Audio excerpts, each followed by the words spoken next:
Kinfolk. Let me see what they talking about. Let me see what it's talking about. Pull up a chair. Come over here to the fire table. We about to break it all down. So we about to what? Break bread right now.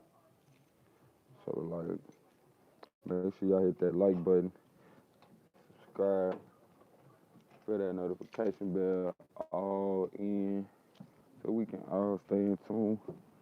Hear me? So ain't it something?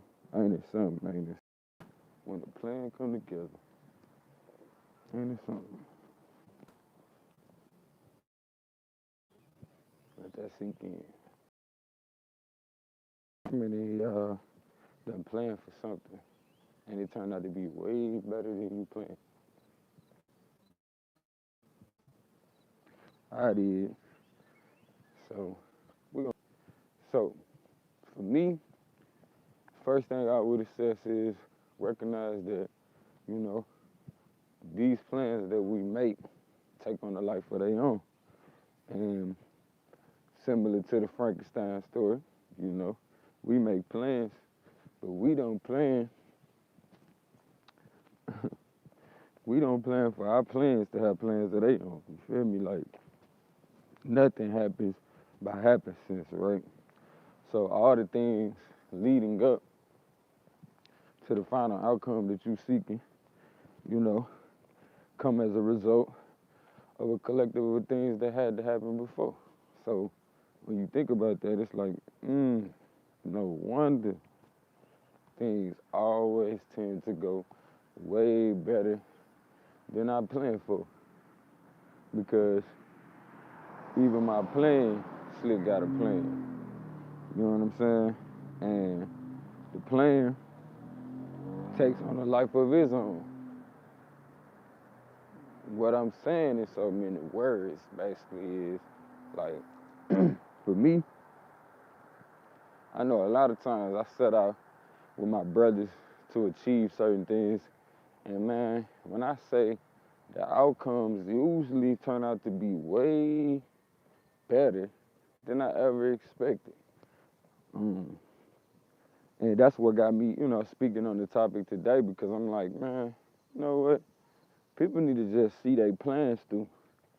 Because a lot of times, the things that you plan to do tend to work out in your favor in more ways than one. But when you don't have a plan, of course, you planning to what? You planning to fail. You planning to fail. But me personally, I recognize that these plans that we make tend to go no different than the Frankenstein. You know what I'm saying? These plans that we make have feelings and energies of their own. And depending on how you went about depending on how you went about getting things accomplished, will determine what energies come back to you. Man, shout out to you, GX. Will determine what energies come back to you and how. So in essence, it's all about your intentions. It's all about your intentions. And if you do things with good intentions, if you look at life as though, it's the morality in which I uphold that determines how far I'm gonna go, then you would see that these plans that you make will come with extra credit. You know what I'm talking about? Come with cherries on top. But just like that energy come back to you when you got positive intentions, them negative intentions come back too. Like if you planning to see something through, but you like, man, I'm just gonna see it through just so people can say, well, people can't say I didn't try. When you do that, it's slick self-sabotage. So I, I, I feel like what I'm trying to say in so many words, the reason why these intentions help to give more life to your plans than you could have planned for is because it's this same energy that you put into your plans that make for your plans to be like, you know what? And oh yeah, and for this that you put in, and for this amount of energy that you put in, oh, well, we got this for you. See, a lot of times on the road to happiness, or the road to fulfillment, there's a lot of things that we got to work out.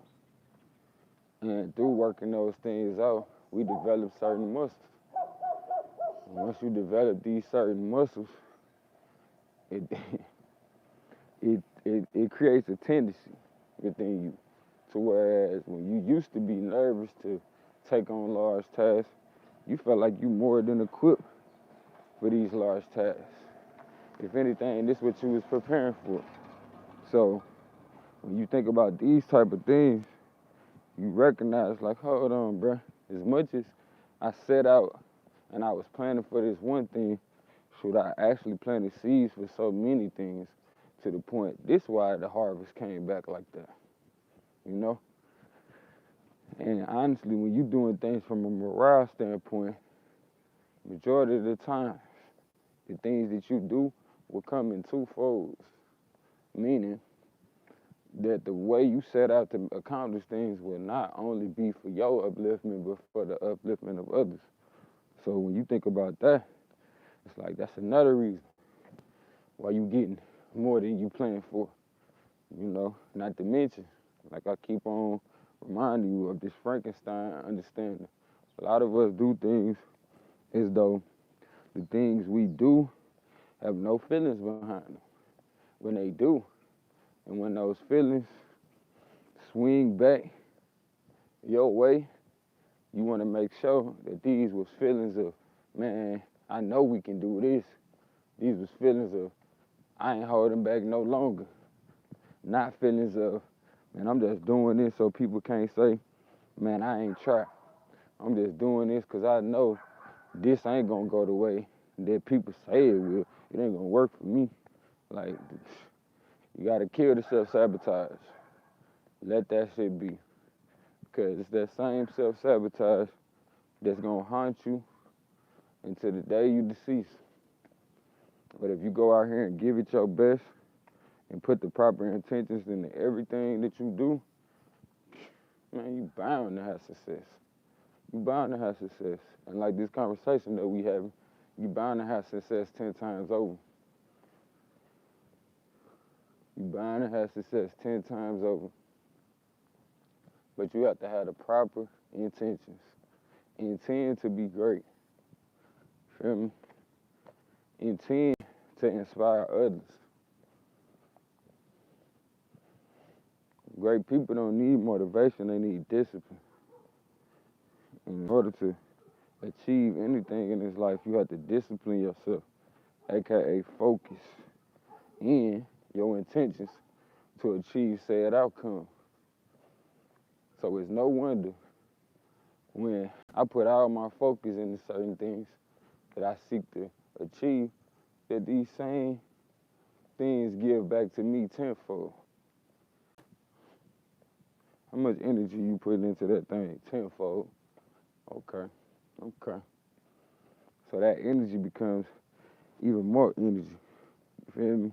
So by the time it returns back to you, it done collected so many bags for you. But a lot of us so caught up in these so-called physical bags. But look, for that physical bag can appear, there's energy fields that must occur. You must first develop the feelings. And those feelings become thoughts. And that thought becomes a vibration. It becomes magnified. And then what you seek to manifest will appear or have no choice but to gravitate towards you. So if you feeling like you don't deserve certain things, guess what? You cutting off the magnet. You killing the vibration. But when you feel like you deserve certain things, and not to mention you turn around and put the work in on top of that, oh man, we talking about intentions plus work ethic and motion, you feel me? And at that point, you understand how life works. You understand how things lead up to certain things. Nothing just appears. You will recognize that you put in the work for said accomplishment to happen. But it's not until your intentions that are here and here line up, that a plan come together. It's not until then that the plans come together. So you make sure that you're not out here having your mind arguing with your heart, or your heart arguing with your mind. But once you get them two on the same page, you will come to find, ain't it beautiful when a plan come together? Ain't it beautiful when a plan come together? Too often, I tell my brothers, we gonna do this, and this gonna happen. We go in that thing with undying focus and sacrificial love for each other, and man, that thing always turn up to be way more than we was expecting to come. So I can tell you without a shadow or a doubt that it works. It works. It works for you. Be prepared for overflow. Be prepared for overflow. Especially when a lot of us, we making plans and doing things that people that came before us, they never did, never got the chance to achieve. They actually laid the table for us to be the ones to walk through the door. So here it is. What you've seen before isn't what's on the other side of that door for you. So of course, the outcomes will always turn out to be more favorable than you expected. When you're standing on the shoulders of the ancestors, the view for you is a lot more clear. And the view for you is similar to what our ancestors said, I might not reach the mountaintop with you, but I seen it. Like, I seen where we're going. But even with that, I can't tell you completely what that mountaintop would consist of, what would be there when you. That's all our ancestors could tell us that came before us. So for us that are standing on the shoulders of the greatness that came before us, recognize that on top of your efforts, you got the efforts of the ancestors. So you gotta even add that in. You feel me? As to say, darn, that's why I thought it was just gonna be one cherry on top, and I wound up with 30 of them joints. Cause you got so many ancestors on the other side just waiting to help you. You know, a lot of times they don't even wait on you to say their name. You feel me? Cause they so connected to you. When you move, they move. You feel me? You might have thought you was pouring yourself a glass of water, but on the other side, the ancestors was pouring greatness into you and the ability to fulfill it. See what I'm saying?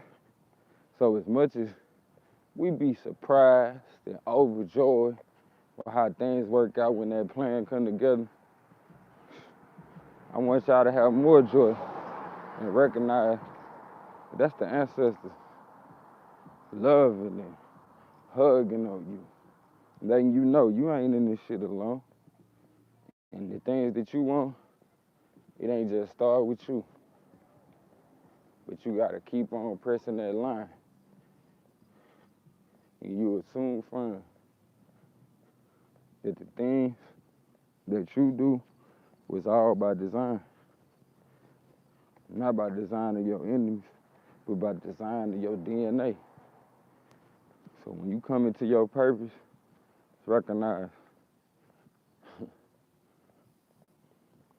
every bit of currency you receive from doing what you was meant to achieve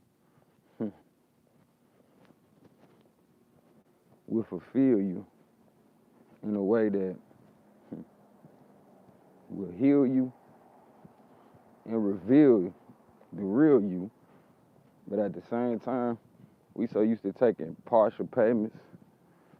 You feel me? We so used to taking things that really ain't our true currency to the point when we receive true gratitude and the things that's really of the soul. What's up with it, King?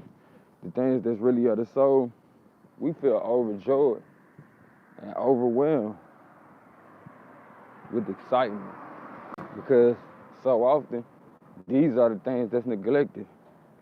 You know, no different than when somebody neglects their natural diet, they begin to substitute. Yeah, a lot of us been substituting for that currency we call money. When truth be told, the currency that keeps us running is the currency of love and gratitude. Without the currency of love and gratitude, we soon become burnt out. So I would encourage all that hear this message, make sure you operating on the currency of love and gratitude, or else you'll soon run out of gas. You feel me? Not to mention, you'll be able to receive them cherries on top, that extra, you know what I'm saying, about how when a plan come together. You feel me? When that plan come together and work out in such. What's up with it, King? You doing all right? Ain't nothing better than when a plan come together. So taking this time to let y'all know I got a few plans coming together, and it's gonna be for the upliftment of my people. You feel me? As I am yours. I love you as myself, and it ain't nothing you can do about it. As we are one. Kinfo. Let me see what they talking about. Let me see what they talking about. Let me see what they talking about. Pull up a chair. Come over here to the round table. We about to break it all down. So we about to what? We just broke bread right now. Be back in a few, family. Peace to my brother A9. Love you as myself, and there ain't nothing you can do about it. As we are